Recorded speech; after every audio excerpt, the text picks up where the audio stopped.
بسم الله الرحمن الرحيم. الحمد لله رب العالمين، والصلاة والسلام على خير خلق الله نبينا محمد وآله وصحبه وسلم أجمعين. اللهم أرنا الحق حقا وارزقنا اتباعه، وأرنا الباطل باطلا وارزقنا اجتنابه. رب اشرح لي صدري ويسر لي أمري واحلل عقدة من لساني يفقه قولي. بینەرانی بەڕێز و خۆشەویست، خوشکان و برانی ئیماندار، سەلام و ڕەحمەت و بەزەیی و میهرەبانی خۆی پەروەردگار بڕژێ بەسەر هەموو لایەکتانە. خۆشحاڵم بە خزمەت ئێوەی بەڕێز و خۆشەویست دەگەمەوە بۆ پێشکەشکردنی ئەڵقەیەکی نوێ لە بەرنامەکەتان پارچەیەوی پەیام. خوازیارم جێگەی سوود و کەڵک بێ بۆ ئێوەی بەڕێز و خۆشەویست. بەڕێزان، پاشکەمێکی تر دەتوانن پەیوەندی بە بەرنامەکۆ بکەن و پرسیار شەرعیەکانتان ئاراستە بکەن. ئێمەش لە خزمەت ئێوەی بەڕێز و خۆشەویستدا دەبین.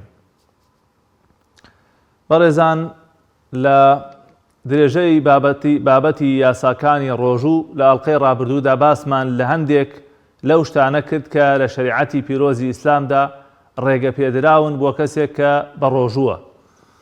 پشتیوان بەخوای پەروەردگار لەم ئەڵقەیشە درێژە بەو بابەتە دەین، ئەو شتانەی کە لە شەریعەتدا ڕێگەیان پێدراوە بۆ کەسێک کە بە ڕۆژووە. یەکەم باسمان کرد کە سیواکردن بۆ ئەو کەسانەی کە بە ڕۆژوون لە هەموو کاتێکدا لە پێش نیوەڕۆ و دوای نیوەڕۆ سنەتەوە ڕێگە پێدراوە. دووهەم، ئەو کەسانەی کە بە جەنابەوە ڕۆژ ئەکەنەوە یا بانگی بەیانیان بەسەرادێت، ئاساییە و جەنابە کاریگەری لەسەر ڕۆژوو نییە. ئەگەر کەسێک پێش بانگی بەیانی جەنابە بوو بێ یان دوای بانگی بەیانی تووشی حاڵەتی جەنابە بێ، هیچ کێشەیەکی نییە و تەسیر لەسەر ڕۆژەکەی دروست ناکە. و هەروەها باسی ئاو لە دەموەردان و ئاو لە لوتوەردانمان کرد کە ئەوش ڕێگە پێدراوە بە مەرجێ موبالەغە و زیادەڕەوی تێدا نەکرێ. و هەروەها ماچکردنی نێوان پیا و ئافرەت ئەگەر ئەمین بن سەر نەکێشێ بۆ شتانێکی تر، ئەمانە هەمووی لە شەرعا ڕێگەی پێدراوە. لەم ئەڵقەیشدا هەندێک شتی تر باسەکەین کە هەر بە پێی فەرمایشتی پێغەمبەری خوا صلى الله عليه وسلم ڕێگە پێدرا و ئاسایی ئەگەر کەسێک ئەنجامی بدا. لەوانە خۆفێنکردنەوە و هەروەها کەسێک ئاوکا بەسەری خۆیە یا کەسێک بچێتە ناو ئاوێکەوە بۆ ئەوەی کە خۆی فێنک بکاتەوە. جاری وا هەیە بەڕێزان، ڕۆژوو یاخود مانگی ڕەمەزان ئەکەوێتە کاتێکی زۆر گەرمەوە. خەڵک گەرما زۆری بۆ ئەهێنیە، بەهۆی گەرماوە ناڕەحەتی بۆ دروست ئەبێ. لەبەرەوە دروست ئاوکا بەسەر خۆیان بۆ فێنکردنەوە، یا بچێتە ناو ئاوێکەوە خۆی فێنک بکاتەوە، یا بچێت لە حەمام ئاو بکا بەسەر خۆیان یا خۆی بشۆرێ بۆی کە ئەو تونێتی و ئەو ناڕەحەتی لەسەر نەمێنێ. ئەمە کارێکی ئاساییە و ڕێگەی پێدرا و کاریگەری لەسەر ڕۆژوو دروست ناکە. ڕیوایەت کراوە لە پێغەمبەری خوا صلی الله عليه وسلم: كان يصب على رأسه الماء وهو صائم من العطش أو من الحر. رواه أحمد. ئەفەرمێ پێغەمبەری خوا صلی الله عليه وسلم لە تاو گەرمایە، لە تاو تونێتیە ئاوی ئەکرد بەسەر خۆیە لە کاتێکا کە بە ڕۆژوش بووە. کەواتە مادام فعلی پێغەمبەری خوا صلی الله عليه وسلم بەڵگەیە بۆ ئێمە، لە تاو تونێتیە یا لە تاو گەرمایە ئاوی کردو بەسەر خۆیە، خۆی فێنە کردوێتەوە، کەواتە ئێمەش دروستە. یا کەسێک پەڕۆیەک تەرکا بیدا بەسەر دەموچاویە، هەموو ئەوانە ڕێگەیان پێدراوە و کارێکی ئاساییە. خۆ ئەگەر لەو کاتەی خۆشوەردنەیە، یا لەو کاتەیە کە ئاوەکەی بەسەر خۆتە، یا لەو کاتەی کە خۆتەڵە دێتە ناو ئاوێکەوە بۆ خۆفێنکردنەوە، ئەگەر بە ئەنقەس نەبێ شتێک لە قوڕگت بچێتە خوارەوە، ئەوە کارێکی ئاساییە و ڕێگەی پێ ئەدرێ و ڕۆژوەکەت ناشکێ مادام بە ئەنقەس نەبێ. عولەما ئەفەرموون ئەشوبهێتە کەسێک کە لە بیری چووە، مادام بە ئەنقەس نەبێ خۆت فێنکەکەیتەوە، شتێک ئاوە چێتە خوارەوە لە دەسەڵاتی خۆتانە، ئەوە ئاساییە و ڕێگەی پێ ئەدرێ و ڕۆژۆکەت کێشە و گرفتێکی نییە. خاڵێکی تر لە ئەو شتانەی کە دروستە لە کاتی بە ڕۆژووبوونە بەکارهێنانی دەرزیە. ئەلبەتە بەڕێزان، هەموو لایەک ئەزانین دەرزیە بێتە دوو جۆرەوە. ئەو دەرزیانەی کە بۆ مغەذی نییە، واتە خواردنی تیان نییە، لەجێ خواردن و خواردنەوە نییە، بۆ عیلاج بەکارهێنرێ، ئەوە ئاساییە و ڕۆژوو ناشکێنێ و دروستە بەکارهێنانی. کەسێک نەخۆشیەکی هەیە، مەسەڵەن قوڕگێشەیەکی هەیە یا ئیلتیهابێکی هەیە دکتۆر دەرزیەکی بۆ نووسیوە بۆ چارەسەر دروستە بەکاری بێنە جا لە ژێر پێستەوە بێ یا لە سمتەوە بێ یا لە قۆڵەوە بێ لە هەر شوێنێکەوە بێ ڕێگەی پێدرا و دروستە تەنها ئەو دەرزیانە نەبێ کە مغەذین یعنی لە جیاتی خواردن و خواردنەوە بەکارهێنرێن تونێتی ئەشکێنن برسیەتی ئەشکێنن ئەو جۆرە دەرزیانە عولەما فەرمون ڕۆژوو ئەشکێنن دەنا ئەو دەرزیانەی تر کە بۆ عیلاج بەکارهێنن ئیشکالی تێدا نییە و زانایانە فەرمون دروستە بەکاربهێنرێ هەروەها یەکێتر لەو شتانەی کە دروستە ئینسان بەکاری بێنێ لە کاتی بە ڕۆژووبوونە چاوڕەشتنە هەروەها قەترە بکەیتە نێو چاوت ئەگەر چی هەندێک کەس ئەڵێن کاتێکە قەترەکەینە نێو چاومان تاڵەکەی لە قوڕگمانە هەست پێکەین ئەوە هیچ ئیشکالی تێدا نییە و ئەو تاڵیە دەلالت ناکات لەسەرەوەی کە تۆ شتێ لە قورگت چووەتە خوارەوە و ڕۆژەکەت شکاوە بەڵکو ئاساییە و ڕێگەی پێدراوە ڕیوایەت کراوە لە ئەنەسی کوڕی مالیکەوە کە پێغەمبەری خوا صلی الله علیه وسلم لە کاتی بە ڕۆژووبوونە چاوی ڕەشتووە و کلی بەکار هێناوە کەواتە ئاسایی و ڕێگە پێدراوە و خاڵێکی تر لەو شتانەی کە ڕێگەی پێدراوە یاخود کاریگەری لەسەر ڕۆژوو نییە ئەوەیە کە ئەگەر کەسێک تووشی ڕەشانەوە ببێت دوور لە بەڕێستان بەدەست خۆی نەبێ لە دەسەڵاتی خۆیان نەبێ هەندێک کەس بەڕێزان دوای ئەوەی کە نانەخۆن و پێش ئەوەی کە نوێژ بکەن یا دوای ئەوەی کە نوێژ بکەن هەندی حاڵەتیان بۆ دروستە بێ هەیە گرفت هەیە لە مەعیدەیە تووشی ڕشانەوە ئەبێ ئەمە ئەگەر بە ئەنقەس نەبێ ئەم کەسە ئەگەر خۆی هۆکار نەبێ ئەوە هیچ کاریگەری نییە و ئینشاڵڵا ڕۆژۆکەی دامەزراوە و بەتاڵ نابێتەوە لە فەرمودەیەکا کە ئەبوو هورەیرە بۆمانێ گێڕێتەوە ڕەزای خوای لێبێ ئەفەرمێ پێغەمبەری خوا صلی الله عليه وسلم من ذرعه القيء أي غلبه فليس عليه قضاء ومن استقاء عمدا فليقضي پێغەمبەری خوا عليه الصلاة والسلام ئەفەرمێ هەر کەسێ ڕشانەوە زۆری بۆ هێنا ئەوە هیچ قەزاکردنەوەی لەسەر نییە و تا ڕۆژۆکەی بەتاڵ نییە ڕۆژۆکەی دامەزراوە ومن استقاء عمدا فليقضي بەڵام هەر کەسێ بە ئەنقەس خۆی ڕشانەوە ئەوە با بچێت ڕۆژۆکەی دووبارە بکاتەوە یان ڕۆژۆکەی بەتاڵ بۆتەوە چۆن بە ئەنقەس بەڕێزان جاری وای کەسێک خۆی دەسەکا بە قورگی خۆیە یا ئەچێ بۆنی شتێکەکە کە ئەزانێ سوورەزانێ بەم بۆنە تۆ دڵت تێکەچێ ئەڕشەیتەوە یا سەیری شتێکەکە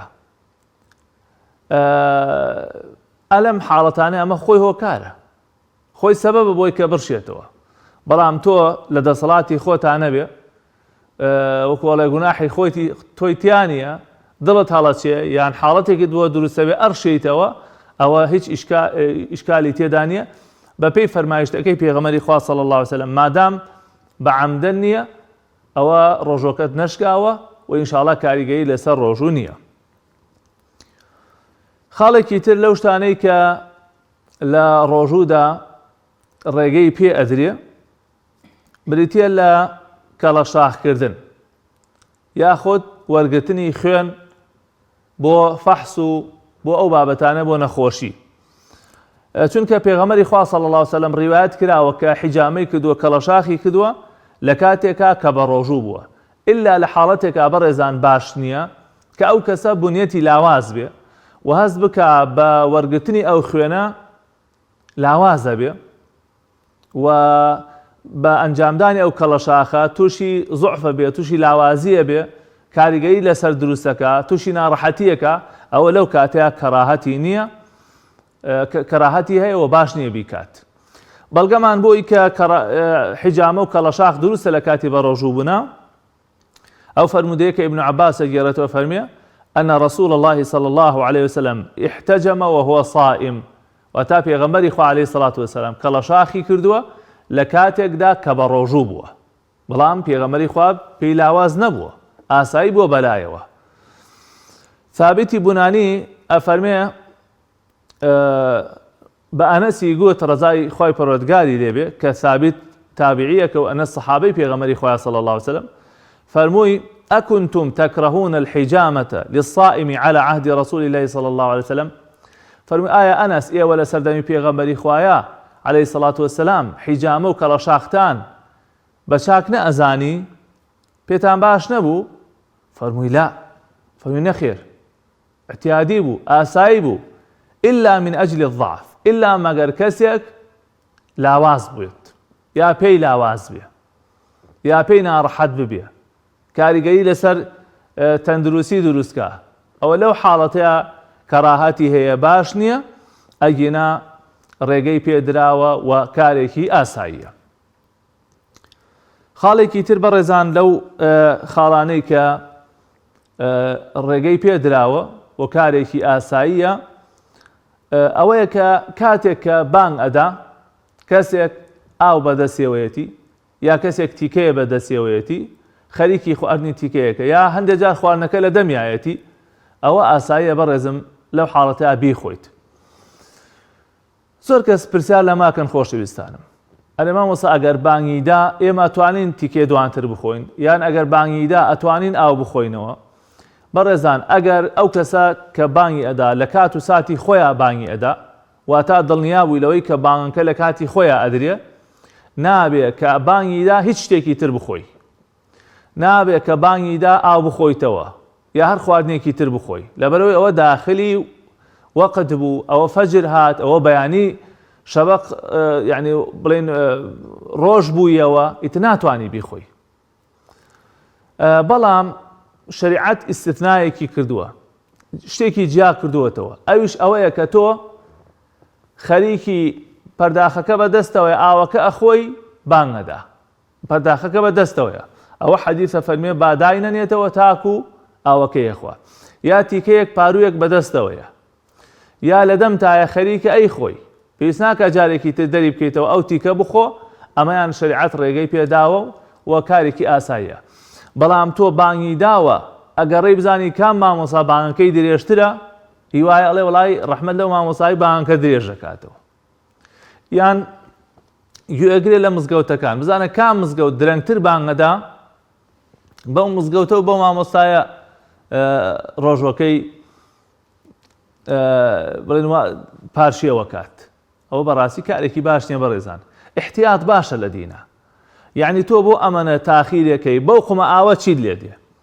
زۆر جار ئینسانە هەر شتێکی نەفسیە، ئاوی خواردووە، نانی خواردووە، تێرە، هیچ کێشەیەکی نییە، بەڵام ئەچێ چێکڵێ تخوا با قومێکی تراوە بخۆمەوە، بەو قومە ئاوە هیچ لە مەسەلەکە ناگۆڕێ. شەیطان ئەوێ کێشت بۆ دروستکە، ئەوێ گرفتت بۆ بێنێتە پێش لە مەسەلەی بەڕۆژوبوونەکەتە. پێغەمبەری خوا صلی الله علیه و سلم فەرمێ إذا سمع أحدكم النداء والإناء على يده فلا يضعه حتى يقضي حاجته منه. پێغەمبەری خوا صلی الله علیه و سلم فەرمێ ئەگەر کەسێ لە ئێوە بانگی دا و پەرداخەکە بەدەستیەوە بوو، ئەو با داینەنێتەوە تاکو پێویستی خۆی لێ جێبەجێەکە، یعنی تا ئەیخواتەوە.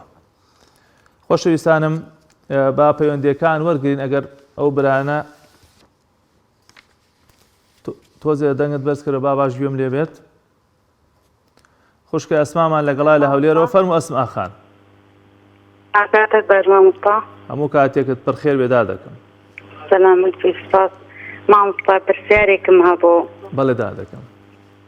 دەڵێن ئەگەر شەوان شەو نوێژ بکەی حتا نەخەوی لە خەو هەڵمەستی شەو نوێژەکەت قبوڵ نابێ. هەرە پرسیارە تێدا دەکەم. ئەو پرسیارمەیە پرسیارێک ترشمەیە، زۆر حەزم لێ قورعان بخوێنم بەس نازانم. ئیتر دائیمەن ئەوها لە تەلەڤیزۆن یان لە مۆبایل گوێ لە ڕادەگرم بە ئیتفۆن، خێرم بۆ دەنووسرێ یان نا؟ هەرە بەسەر چاو ئینشاڵڵا لە خزمەتتان وەڵامتە دەمەوە. دەڵێ پرسیاری تریش وڵای ئەی ئەو قورعان قەڵەمەکان ئەوانە وەک ئەوەی یعنی بیخوێنەوە خێرت بۆ دەبێ یان وەک ئەوە نییە ختم دیکە بکەیت؟ بەسەر چاودا دەبڕێزەکەم. زۆر سپاس، خوا پاداش بداتەوە. خوای گەورە ئاگەلێت بێ یا ڕەبی. سەلامت، سپاس دەکەم مامۆستا. خوا حافیزی بێدا دەکەم. کاک محەممەدمان لەگەڵای لە سلێمانی. کاک محەممەد فەرموو براکەم. مامۆستای بەڕێز سەلام عەلەیکوم. وعەلەیکە سەلام ڕەحمەتوڵڵاهی. کاک محەممەد گیان. مامۆستای بەڕێز ڕێزێ. یاخوا سەلامەتی براکەم. شەو ڕۆژی جمعەشە، اللهم صل على محمد وعلى آله وصحبه وسلم. یا ڕەبی خوا لەت ڕازی بێ، بیر ئێمە و ئەو خەڵکەیشت خستەوە کە سەڵاوات لەبیر نەکەین کە ئەمڕۆ ڕۆژی مبارەکی جمعەیە. إن شاء الله إن شاء الله. راديو پرسیار لە خزمەت جەناب مامۆستای بەڕێز. بەڵێ برا گیان. من با بڵین ئەزانم قورئان خوێنم ئایا دروستە بۆ دایکم و باوکمی خوێنم کە لە ژیان ئاماون ئەوان نازانن بەسەر چاوم ئینشەڵا وەڵامتە دەمەوە خوازدا باتەوە پاشان پرسیاری دووەم نوێژی تەراویح بە جەماعەت هۆکارەکەی چییە بە جەماعەت دەکرێ مامۆستای بەڕێز سونەتەکانی تر بە جەماعەت ناکرێ بەسەر چاو برای گیان دەی خوازدای خێرە باتوو یا ڕەبی سەلامەت بی خۆ ئاگای لێت بێ سەلامەت بی یا ڕەبی سەلامەت بی یا خوا کاک حەمزەمان لەگەڵدا لە سەی سادقەوە فەرموو کاک حەمزە گیان ماوسەگیان سەلام عەلەیکم عەلەیکم السەلام وەڕەحمەتوڵڵاهی وبەرەکاتوه خوا بێ ماوسەگیان وەڵای زەحمەتە پرسیارێکمان هەیە مامۆستا گیان کاک حەمزە فەرموو وەڵای مامۆستا بڵێن کە ڕۆژی بین بەڵام ئاگەم لێ نەبوو سێیەکم خوارد بەیتر نازانم تۆزی بە تاقەت نزانم ڕۆژە لەم شکاوە بەڵام نەمزانم لەبیرت نەبوو ناوەڵا لەبیرم نەبوو بەسەر چاو ئینشەڵا وەڵامتە دەمەوە باشە مامۆستاگیان سپۆش خوا ئاگادارت بێ خۆ خوا بزم مامۆستاگیان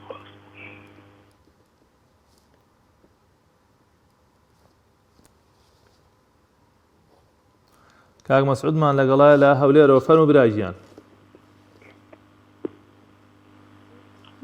السلام عليكم. عەلەیکم السەلام وەڕەحمەتوڵڵاهی وبەرەکاتوه کاک مەسعود گیان مامۆستا سوێنی باشی خوای گەورە ئاگای لێت بێ برا بەڕێزەکەم رحمەت داک بابت لە تۆش ئینشاءڵڵا فەرموو ئەو ڕەمەزانشتانەی پیرۆز بێ ئینشاءالله یا ڕەبی لە هەموو لای پیرۆز بێ و خوا بیکاتە مای لێ خۆشبوونی گوناه و تاوانمان خدای تبارك وتعالى محمد نەکە لە خێر بەرەکەتی ئەماگە پیرۆزە ئینشاءالله هەموو ئامین یا ڕەبی ئامین یا ڕەبی مامۆستا گیان من داواکارێکم هەیە لە جەنابتان لە خزمەتم برای گیان بەڵێ ئەوە وەلەو مۆزوعەکەش نییە ئەسمەنا مۆزوعەکە بەڵام من لە الحەمدە زۆرم خبا هەیە لە دینە پیرۆزە الحەمدولله قورئان خوێنم الحەمدە ڕۆژەکەم نەگرم بە منتەزەمی بەڵام داواکارم لە مسلمانان کە هاوکاریەک میکەن لەبەرەوە کرێچینە بەڕاستی مەخارج تەخەلەکشم 220,000 ڕاستیکەی یا ناکەوم لە فەقەرەیە بزانە بەڵکە لە هاوکارێک بخێم لە شوێنێ منیش خۆم زۆرم حەوڵداوە ئینشاءالله جواب مسخام خاوەخانێک یعنی باری داراییت باش نییە؟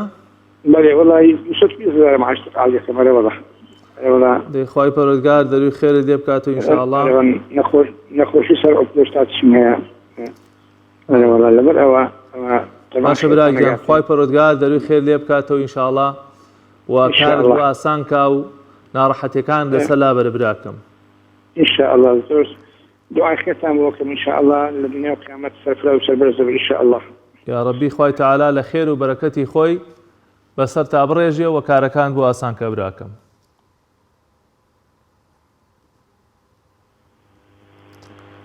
کاکومێدمان لەگەڵایە لە هەڵەبجەوە کاکومێدیان فەرموو مامۆستاگیان سەلام عەلەیکم باشن عەلەیکم السەلام وەڕەحمەتوڵڵاهی کاکومێدیان یا خوا سەلامەت مامۆستاگیان دەست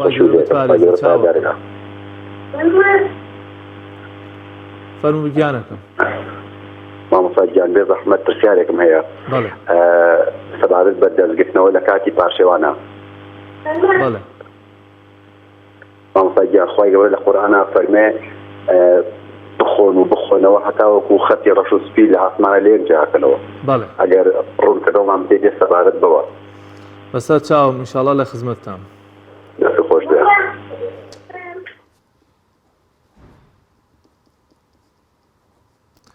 خوشکە سوعادمان لەگەڵایە لە کەلارەوە فەرموو سوعاد خان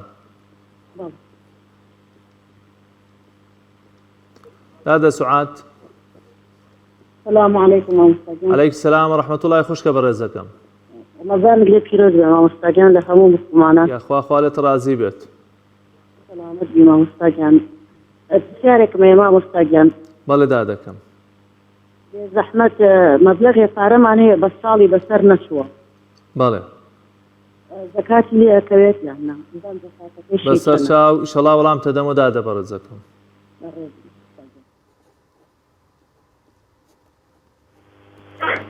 کاک ئاواتیان السلام علیکم مامۆستاگیان عەلەیکم السەلام وەڕەحمەتوڵڵاهی وبەرەکاتوه مامۆستاگیان پرسیارێک لە خزمەت جەنابتان لە خزمەتم برای گیان بزمە لەمنەوە مامۆساجان زەکاتی پارە بە کوڕی خۆ دەشێ گەر کرێکی بێت بەسەر چاوەڕە پرسیارەت هەیە؟ بەڵێ گیانە زۆر سپاس دەکەم خی گەورە ئاگای لێت بێ ڕەبی لەگەڵ زۆر سپاس خوا لەگەڵ براکەم.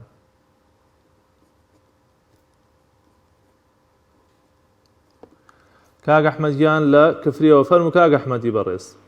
السلام عليكم مامۆستا. عليكم السلام ورحمة الله وبركاته. مامۆستا گیان وڵی پرسیارێکم هەیە لە خزمەتە کاک ئەحمەدیان. ڕۆژانەوەکەتیش کرد منەوە نزیکەی 3 ساڵە خواردنەوە هەرچیە خۆم هەڵێ هێنمەوە شتەکە با بڵێ عەمدەن نییە لەدەستم قەس نییە. بەڵێ بەسەر چاوەڕە پرسیارەت هەیە؟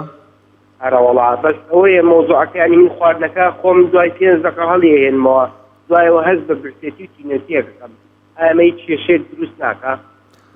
بەسەر چاوی شەڵا لە خزمەت تابم کاک ئەحمەدیان. باش خی گەورە بتوارێزێ براکەم. کاک بەختیارمان لەگەڵایە لە سلێمانی و کاک بەختیار فەرموو براکەم. الو بەڵێ گیانەکەم فەرموو. السلام عليكم مامۆستا. عليكم السلام ورحمة الله وبركاته کاک بەختیار گیان. چاوەڕێم ڕێژێ مامۆستا جان. خوا بتپارێزێ. مامۆستا گیان خوا پرسیارێک. گیان.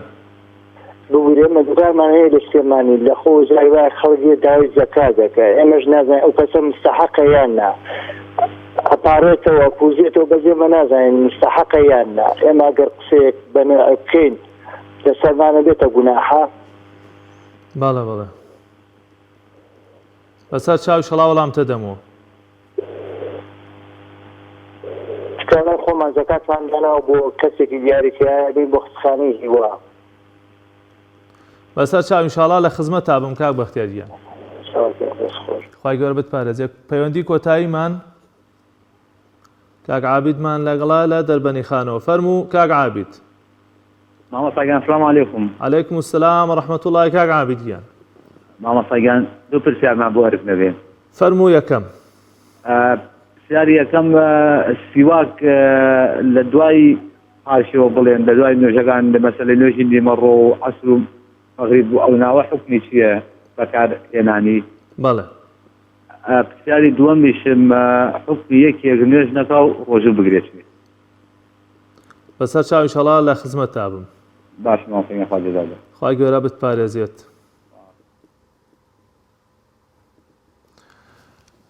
خۆشەویستانم دەستان خۆش بێ خی پەرۆتگار ئەجوو پاداشتی هەموو لایەکتان باتەوە. لەبەر کەمی کاتی بەرنامەکە تەنها توانین ئەوەندە پەیوەندی وەرگرین داوای لێبردنمانێ لەو خوشکبرە ئازیزانەی کە نەیانتوانی پەیوەندیەکە وەرگرن و نەمانتوانین لە خزمەتیان نابین. دێمە سەر وەڵامی پرسیارەکانی ئەو بەڕێزانە. خوشکە ئەسما فەرمووی ئەڵێن شەو نوێژ ئەگەر نەخەویت و هەڵنەسیتەوە حساب نییە و قبول نییە لە لای خوا. وانێ خوشکە بەڕێزەکەم شەو نوێژ لە دوای نوێژی عیشاوە دەست پێکە بەڵام باشترین شەو نوێژ ئەوەیە کە تۆ بەخەوی دوای ئەوە هەڵسیتەوە اینجا نوێژەکەت بکەی ئەوە بێگومان خەو لە چاو خۆت ئەتۆرێنی لە نێو جێگەی گەرم دەرەچی ئەوە ئەجر و پاداشتی زیاترە و ئینشاءڵڵا بە شەو نوێژش بۆتە نووسرە. خۆ ئەگەر نەتوانی شەو هەڵسی یا ئەتزانی بە خەبەران نایی ئەوە لە دوای نوێژی عیشاوە ئەتوانی نوێژە ویترەکەت بکەی ئینشاءڵڵا خی پەروەردگار بۆتە نووسێ.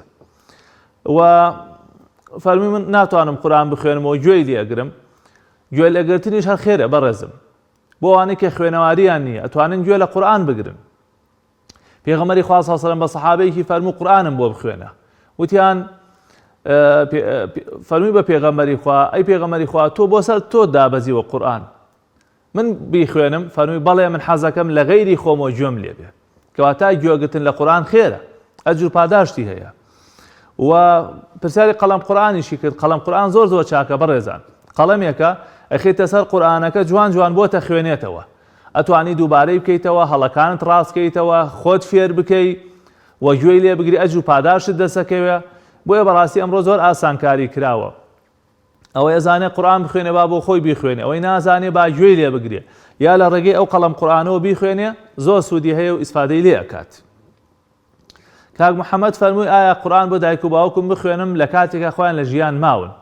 بەڕێزم شتی وا پێویست ناکە ئەگەر وەفاتیان کردبێ ئەوە ئینشاءڵڵا بۆیان ئەچێ و زانایان ئەفەرمون خێرەکان پێگا لە حاڵی حیاتیشا تۆ بەرووبوومی ئەو دایک و باوکەی ئەو قورئانە هەدیە بکەی بۆ دایک و باوکت یانەیەکەی پاداش بۆوان هەرە ڕوا لەبەر ئەمە شتێکی بەدیهیە وەکوڵێ ئۆتۆماتیکی خێرەکان بۆ ئەنووسرێ لەبەرەوە تۆ بەرووبوومی ئەو دایک و باوکەی چەندێک قورئان بخوێنی لە دنیاە پاداش بۆ ئەوان ئەنووسرێ و ئەو دایک و باوکە پلەپای پێ بەرزە بێتەوە و فەرمووی تەراویح بۆ بە جەماعەتەکرێ لەبەرەوەی کە پێغەمبەری خوا صلی الله علیه و سلم چەند شەوێک بە جەماعەت کردوێتی دوایەوە ئیمامی عومەریش ئەو خەڵکەی بینی هەر یەکی لە سوچێک خەریکە جەماعەتەکە نوێژەکا بۆ خۆی ئەوە لەوێ دوو کەس ئەوە لەوێ کەسێکی تر ئەوە لەوێ چوار کەسە فەرمووی ئەم تەفرەقەیە باش نییە وەرە با هەمومان کۆ ببینەوە و بە یەکەوە نوێژی ئەو تەراویح بکەین چێژی زیاتری هەیە نوێژەکەمان ڕێک و پێکترە بێ لەبەرەوە لەو کاتەوە کرا بە جەماعەت و بە جەماعەتە کرێت کاک حەمزە فەرمووی لەبیرم چۆشتم خواردووە باسمان کردو بە ڕێزان هەر کەسێک لە بیری بچیە شتێک بخوا یا ئاو بخواتەوە هیچ ئیشکالی نییە و ڕۆژۆکەی دامەزراوە پێغەمبەری خوا فەرمی ئەطعەمەه الله وسەقاه ئەفەرمێ خوا خواردنی بۆت ناردووە خوا تێری کردووی خوا ئاوی پێداوی ئەوە هیچ ئیشکالێکی تیانە مادام لە بیرت چوو بێ چونکە لە بیر چوونەوە لە شەریعەتا عوزرە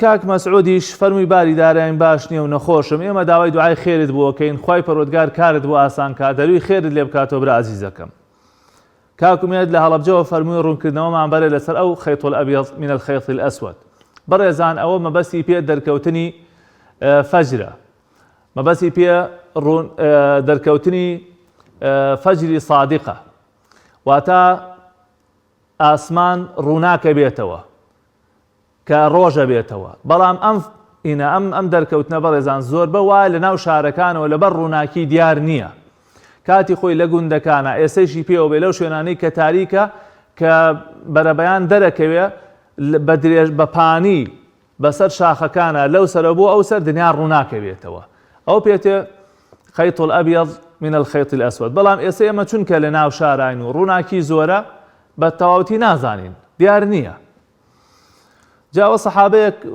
فەقیرە نەیزانی بوو دوو پاچە پەڕووی دانابوو هەر چاوەڕێ ئەو بوو دنیا ڕووناک بێتەوە نەیزانی کە مەبەستی پێ دەرکەوتنی بەرەبەیانە سوعاد خان فەرمووی پارەمان هەیە بەڵام ساڵێکی بەسەرا نەڕۆیشتووە زەکاتی تایە نەخێر خوشکە بە ڕێزەکەم پارە دوو مەرجی سەرەکی هەیە بۆی زەکاتی تیا ببێ یەکەم گەیشتی بێتە حەدی نیساب کە ئەمساڵ دیاری کراوە بە 7 ملیۆن دینار و هەروەها ساڵێکیشی بەسەرا تێپەڕی بێ لەو ڕۆژەی کە بۆتە 7 ملیۆن دینار مادام ئەم پارەی تۆ ساڵی بەسەرا نەڕۆیشتووە زەکاتی تێدا نییە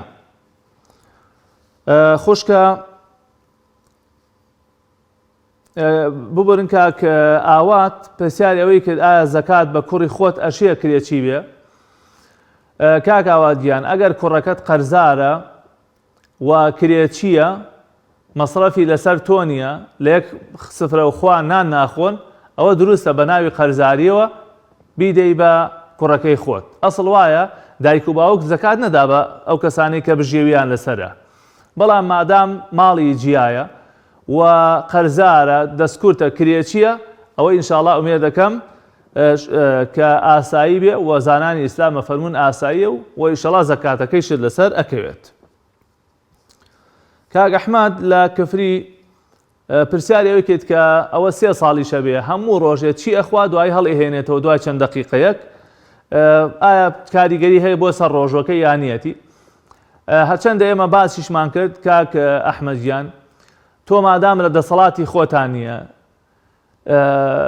ئەو ڕشانەوە ئەو هەڵێنانەوە ئەو خواردنەوەی زەرەری نییە ئینشاءڵڵا بەڵام ئەگەر ئەکرێ بچی بە دوایە عیلاج وەربگری بچیتە لای دکتۆرە بەڕێزەکان بۆی چارەسەرت بۆ بدۆزنەوە ئەوە کارێکی چاکەکەی و ڕەنگە واجبیش بێ لەسەر شانت بچی بە دوای چارەسەرا بە دوای عیلاجە بەڵام ئەگەر عیلاجی نییە و ئەمە شتێکە هەر وەکو سروشتی خۆت بەو جۆرەی کە هەرچی بخۆی دوایەوە ئەڕشێیتەوە ئەوە ئەو کاتە لە دەسەڵاتی تۆیان نییە و خوای تەعالایش ئەفەرمێ وما جعل عليكم في الدين من حرج خوا زەحمەت و ناڕەحەتی نەداوە بەسەر ئێمەیە فاتقوا الله ما استطعتم ئەوەنەی کە لە دەسەڵاتتان هەیە ئێوە فەرمانەکانی خوا جێبەجێ بکەن سنوورەکانی خوا مەبەزێنن تۆ سنوورت نەبەزانوە لە دەسەڵاتی خۆتانە ئیشەڵا هیچ کێشەیەکی نییە و خەمت نەبێت.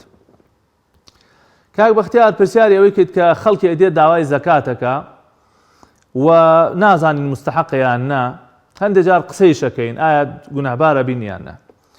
وەڵای من لێرەیە پێویستە کات تەوزیحێک بدەم لەسەر ئەم بابەتە بەڕێزان. زەکات حەقی فەقیر و هەژارە.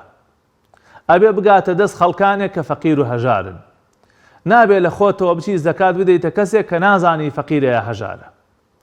لەبەرەوەی دوایی لەسەرت ناکەوێت. ئەبێت دڵنیابی لەوەی کە ئەو کەسە پێی ئەشێ یا پێی ناشێ. ئەمڕۆ خەڵکێک بەداخەوە هونەر بەکارهێنن، دەیان فڕوفێڵ بەکارهێنن بۆ بەدەستێنانی پارە، بۆ خۆ دەوڵەمەندکردن. ئەڕۆن لە ڕۆژێکە لە 100 کەس داواکەن، خۆ ئەگەر 10 کەسیشی بیگرێ پارێکی باش دێ بەدەستیانەوە. بۆیە من نەسیحەتی یەکەمم ئەوەیە کە هەتا ئەو کەسەت نەناسی زەکاتی مەدەرێ. ئەگەر کەسێکی فەقیر و هەژارت پێشک دێ، فەقیرە، هەژارە، کرێچیە، ژیانی ناگوزەرێ، نەخۆشە و پێویستی بە چارەسەرە، ئەوە بیدەرێ. ئەگەر کەسێکت پێشک نایە ئەکرێ کەسێکی تر بکەی بە وەکیلی خۆت کە ئەو پارەت بۆ بگەینێتە دەست کەسانێکی مستحق و شایستە. چونکە بەڕێزان ئەو زەکاتە حەقی فەقیر و هەژارە، پارەیەکی هەژارە و لە گیرفانتایە. ئەگەر ئەو پارێ نەگاتە شوێنی خۆی و نەگاتە دەست فەقیر و هەژارەکان لەسەرت لا ناچێ. لەبەرەوە کەسێ دێت داوات لێکە ئەوانە زۆربە سوالکەرن، ئەوانە زۆربە ڕاهاتون فێر بوون، ڕۆژی 1000 کەس ئەگەڕێن و داواکەن. مەیدەن بەو جۆرە کەسانە تا دڵنیا ئەبنەوە لەوەی کە پێیان ئەشێ. بەڵام کە نایشی دەیتیە هەڵ بدە قسەی ناخۆش مەکە. خوای تەعالا فەرمی وەئەمە السائیل فەلا تەنهەڕ، یعنی ئێوە هەڵمەشاخێن بە ڕووی ئەو کەسانەی کە داوا ئەکەن، قسەی ناخۆشیان پێ مەکەن. مەڵێ خوای گەورە بداتێ، خوای تەعالا توانێ بیداتێ بە لەحزەیەک، بە لەحزەیە توانێت دەوڵەمەندی کە بە قسەیەکی خۆش بە ڕوویەکی شیرین بەڕێیان بکەن. خوای تەعالا ڕەحمت لێ بکا براکەم، بەدەستمانەوە نییە یان خوای گەورە کار ئاسانیت بۆ بکە، خوای تەعالا پێویستەکانت بۆ جێبەجێ بکە. شتێکی ئەلەم بابەتانە قسەی ناخۆش مەکە، دڵی ئینسان مەڕەنجێنە و قسەیەکی مەکە کە دڵی بشکێ، بەڵکو بە ڕوویەکی خۆشەوە مادام تەئکید نیت نایناسی مەی دەرێ و بەڵام بە ڕوویەکی خۆشیشەوە بەڕێی بکە. کاک عابید لە دەربەنی خانەوە پرسیاری ئەوەی کرد کە ئایا سیواکردن لە دوای نوێژەکانەوە یان لە دوای دەستنوێژەوە لە مانگی ڕەمەزانە. بەڵێ برا عەزیزەکەم، سیواکردن کارێکی چاکە و 100 فەرمایشتی پێغەمبەری خوای لەسەلاتو وەسەڵڵا وسەلەم و ئیمامی عومەر لێوە ئەگێڕنەوە ئەوەندە سیواکی کردووە لە ڕەمەزاندا کە لە ژماردن نایە. لەبەرەوە ئیشکالی نییە، دەمودان خاوێنەکاتەوە، بۆنی دەم خۆشەکە، هیچ ئیشکالی نییە و ئاساییە و ڕێگەی پێدراوە. و پرسیارێکی تری کرد کەسێک کە نوێژ نەکا و بە ڕۆژوو بێ. من پێم وایە هیچ ئیسفادەی لێ نابینێ، تەنها زەحمەت و ماندووبوون و ناڕەحەتێکی بۆ مێنێتەوە. لەبەرەوە کۆڵەگەیەکی ئەساسی دینەکەی ڕوخانووە. ئەسڵەن لای هەندێک لە زانایان نوێژنەکەر ئەگەر لەبەر تەمەڵیش نەیکا پێی کافرە بێ، پێی لە دینە چێتە دەرەوە. و هەندێکی تر لە زانایان ئەفەرمون ئەگەر کەسێک لەبەر تەمەڵی نەیکا باوەڕی پێ هەبێ پێی کافر نابێ، پێی لە دین دەرناچێتە دەرەوە، بەڵام گەورەترین تاوانی کردووە و ئەگەر بمرێ لە قەبرستانی موسڵمانان نانێژرێ. لەبەرەوە بەڕێزان مەسەلەی نوێژنەکردن زۆر زۆر خەتەرە. من سەیرم دێ لە کەسێک کە وەڵامی خوا ناداتەوە ڕۆژی 5 جار داوای لێکا کە نوێژ بکە، لەولا وەڵام من بە ڕۆژۆ بم. نازانم ئەمە چ ڕۆژیە کە تۆ پایەیەکی گەورەی ئیسلام بڕوخێنی و ئیش لەسەر پایەیەکی تر بکەی.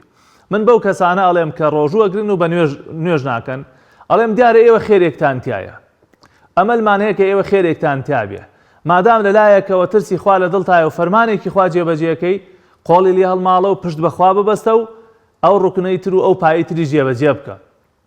پێغەمبەری خوا فەرمێ صلی الله عليه وسلم العهد الذي بيننا وبينهم الصلاة فمن تركها فقد كفر. ئەو پەیمانەی کە ئێمە کافرێک و مسلمانێک لێک جیاکاتەوە نوێژکردنە. هەر کەسێ نوێژەک یەکەم کردەوەی قیامەتی کە پرسیاری لێکرێ نوێژە. ئەگەر نوێژەکەی باش بوو ئەوکانیشی باشە بێ، ئەگەر نوێژەکەی خراپ بوو ئەوکانی تریشی خراپە بێ. بۆیە داوام وایە لەو بەڕێزانەی کە بە ڕۆژوە بوون و نوێژ ناکەن بە خۆیان نابچنەوە یەکەم جار نوێژەکان بکەن پاشان داوایان لێکرێکە ڕۆژووی مانگی ڕەمەزان بگرن. خۆشەویستانم ئەمە وەڵامی پرسیارەکانی ئەو خۆشک و برا ئازیزانە بوو کە پەیوەندیان بە بەرنامەکەەوە کرد. ئەوەی پێکابێتمان لە خوای پەروەردگارەوەی لە فەزلی خوایەوە ئەوشی نەمان پێکابێت لە هەڵەوکەم و کوڕی خۆمانە داواکەین لە خوای تەعالا لێمان خۆش بێ، خوای تەعالا دەروی خێر لە هەموو خوشک و برایەکی موسڵمان بکاتەوە، لێپاڕێم و بەناوە جوانەکانی خۆی ڕۆژوو تاعەت و عیبادەت و بەنداتی هەموو لایەکمان قبوڵ بکات. ئەوانەی نەخۆشن یا رب العالمین شیفای بە خێران بۆ بنێری، ئەوانەی داوای دوعای خێریان لێ کردوین و بەردەوام داوای دوعای خێرمان لێکەن لە هەر شوێنێکی ئەم دنیایان هەر ناڕەحەتی و ناخۆشیەکان هەیە یا رب العالمین دەروی خێریان لێ بکەیتەوە، ئیسلاحی حاڵیان بکەی، ڕەحمەت و بەزەی و میهرەبانی خۆتیان بەسەرا بڕێژی، دەروی خێر لە هەموو خوشک و برایەکی موسڵمان بکەیتەوە، ئەم وڵاتی ئێمەش پڕکەی لە خێر و خۆشی و ئەمن و ئاسایش، نەخۆشی و ناخۆشیمان لەسەر هەڵگری یا رب العالمین. ئامین ئامین. بەم ئەندازەیە کۆتایی بە ئەڵقەی ئەم جارە شێنین تا دیدارێکی تر و ئەڵقەیەکی تر بە خزمەتتان دەگەمەوە. بەخوای گەورە و میهرەبانتان دەسپێرم. وصلى الله على محمد وآله وصحبه أجمعين، والسلام عليكم ورحمة الله وبركاته.